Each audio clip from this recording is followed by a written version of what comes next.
শেষ প্রশ্নটা দিয়ে শুরু করি। ইরান কি এই যুদ্ধে জিতবে? উত্তরটা হলো ইরান জিততেও চায় না, হারতেও চায় না। সে চায় টিকে থাকতে। টিকে থাকার জন্য সে এমন একটা লাইন ধরে এগুচ্ছে যেখানে পাশে দাঁড়ানোর জন্য ন্যাটো নেই, রাশিয়া, চীন আছে দূর থেকে, আরব দেশগুলো আছে, বিশেষ করে সুন্নি মুসলিম দেশগুলো শত্রুর কাতারে। কিন্তু সে একা হয়েও তার মতো করে হাঁটছে, কারণ সে জানে এই যুদ্ধটা যদি সে এখন না করে তাহলে আগামী দশকে তার আর কোনো যুদ্ধ করার সুযোগ সে পাবে না। তাই এখন সে সর্বস্ব দিয়ে এই যুদ্ধটা করছে।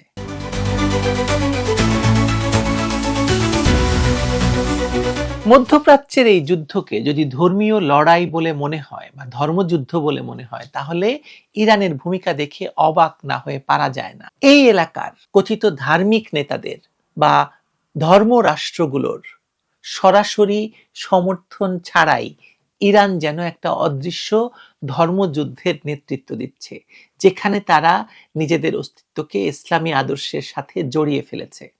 কিন্তু এটা কোনো পুরনো ধর্মগ্রন্থের যুদ্ধ নয়, এটা কৌশল, প্রযুক্তি আর বেঁচে থাকার লড়াইয়ের মিশেল। সাম্প্রতিক দিনগুলোতে যা ঘটেছে তা আমেরিকা আর ইসরায়েলের সম্মিলিত আক্রমণ ইরানকে গভীর সংকটে ফেলেছে, কিন্তু ইরানের পাল্টা জবাব দেখে মনে হয় তারা এই যুদ্ধকে সামরিক লড়াই নয়, শুধু একটা বৃহত্তর আদর্শের লড়াই হিসেবেও দেখছে।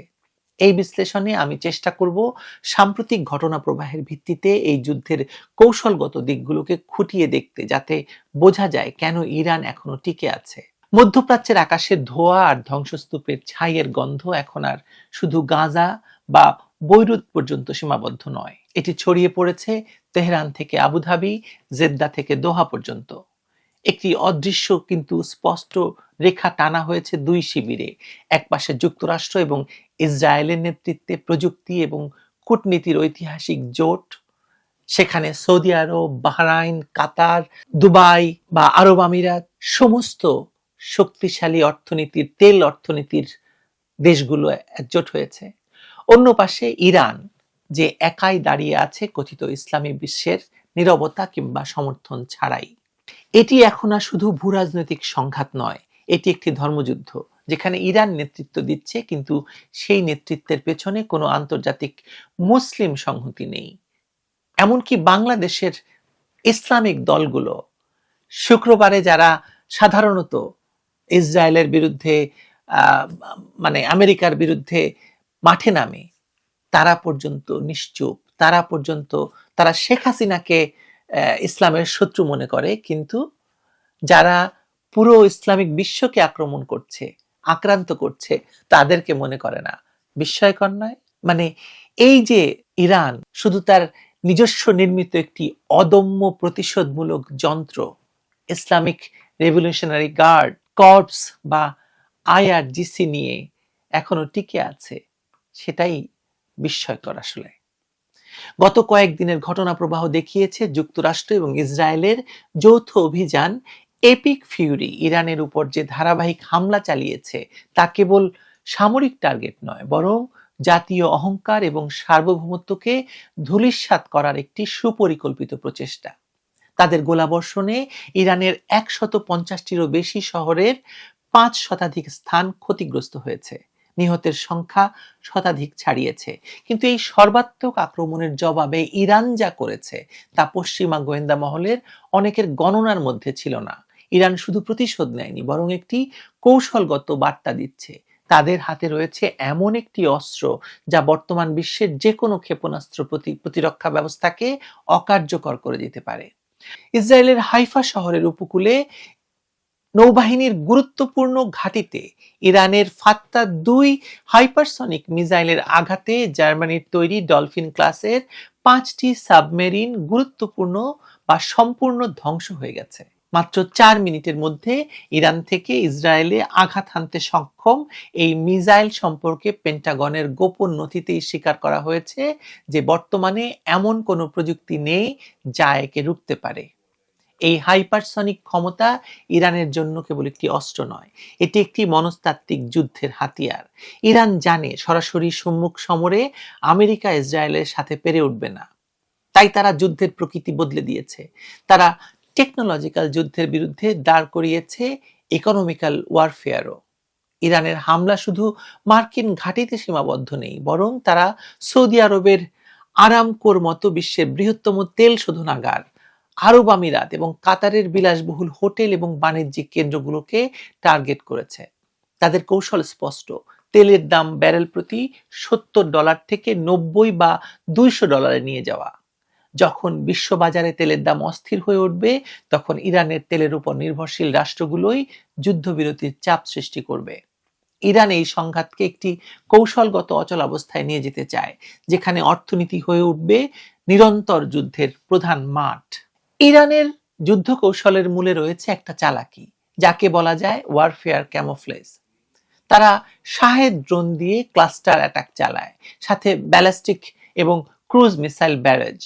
এই মিশ্রণটা প্রতিপক্ষের এয়ার ডিফেন্স সিস্টেমকে বিভ্রান্ত করে দেয়, কারণ রাডারগুলো একসঙ্গে ড্রোন, মিসাইল আর অন্যান্য হুমকি সামলাতে গিয়ে অভিভূত হয়ে পড়ে। এখন শোনা যাচ্ছে ইরান যে কোনো মুহূর্তে তাদের হাইপারসনিক মিসাইল ব্যবহার করবে, বা ইতিমধ্যে করেছে। ফাত্তা-2 এর কথা তো আগেই বলেছি। ফাত্তা-2 নামের এই অস্ত্র দিয়ে আমেরিকা এবং ইসরায়েলের মধ্যে ব্যাপক উদ্বেগ তৈরি হয়েছে। 2023 সালে ইরান এটা তৈরির ঘোষণা দিয়েছিল, কিন্তু তখন অনেকে এটাকে গুজব বলে উড়িয়ে দিয়েছিল। কিন্তু এখন যুদ্ধের সময়, যুদ্ধের মাঝখানে এই মিসাইলের সম্ভাব্যতা নিয়ে নতুন করে প্রশ্ন উঠেছে। হাইপারসনিক মিসাইল ভয়ঙ্কর, কারণ এর গতি শব্দের চেয়ে 5 গুণ বেশি এবং এর অপ্রত্যাশিত পথ জিগজ্যাগ করে যায়, যা কোনো ডিফেন্স সিস্টেম প্রেডিক্ট করতে পারে না।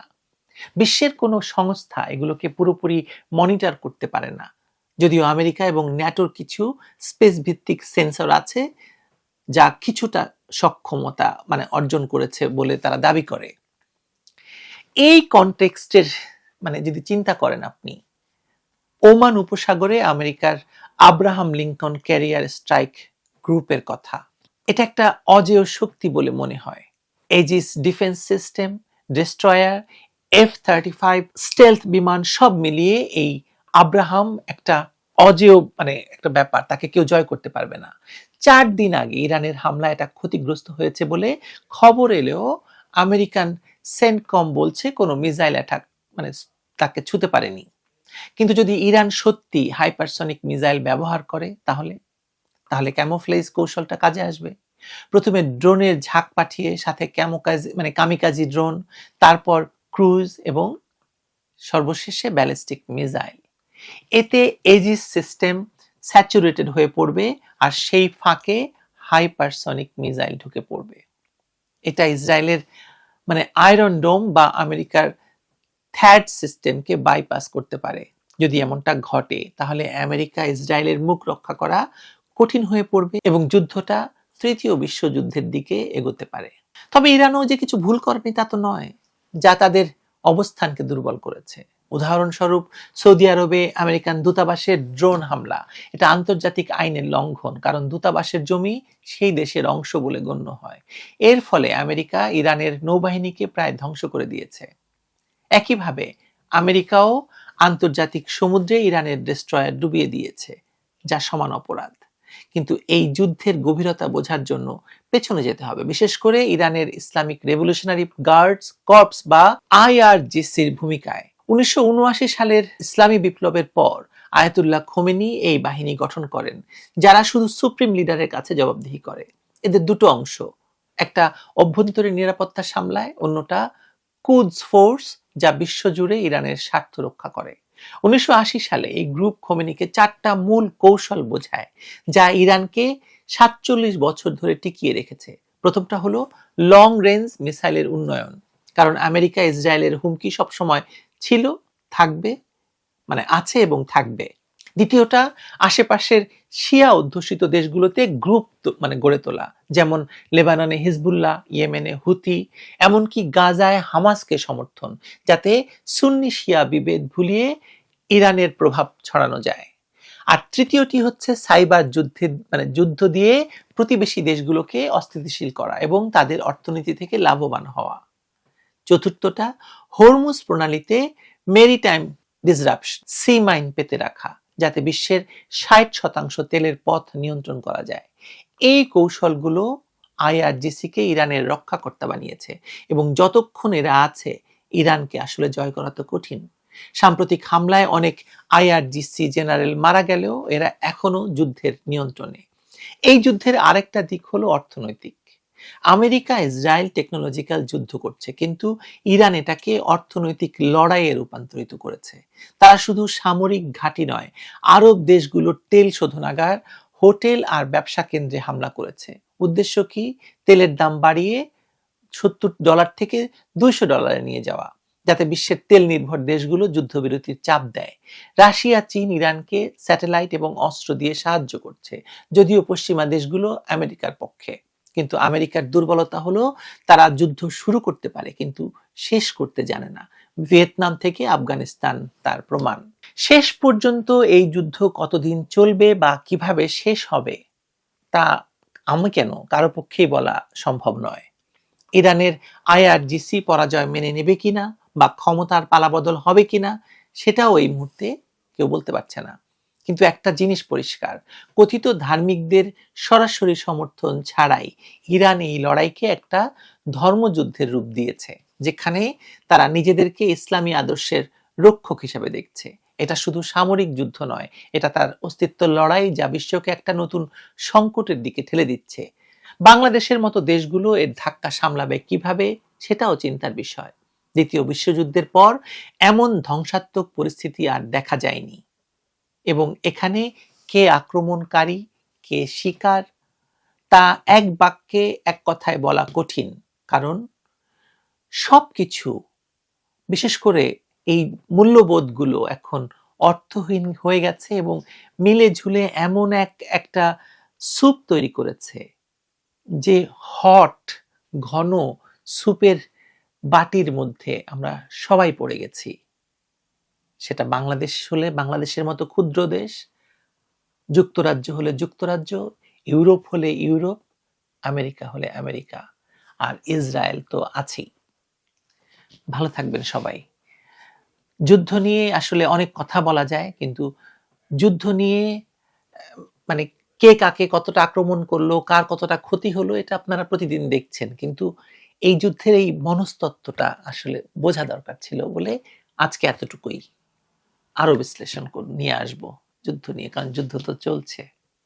ভালো থাকবেন সবাই।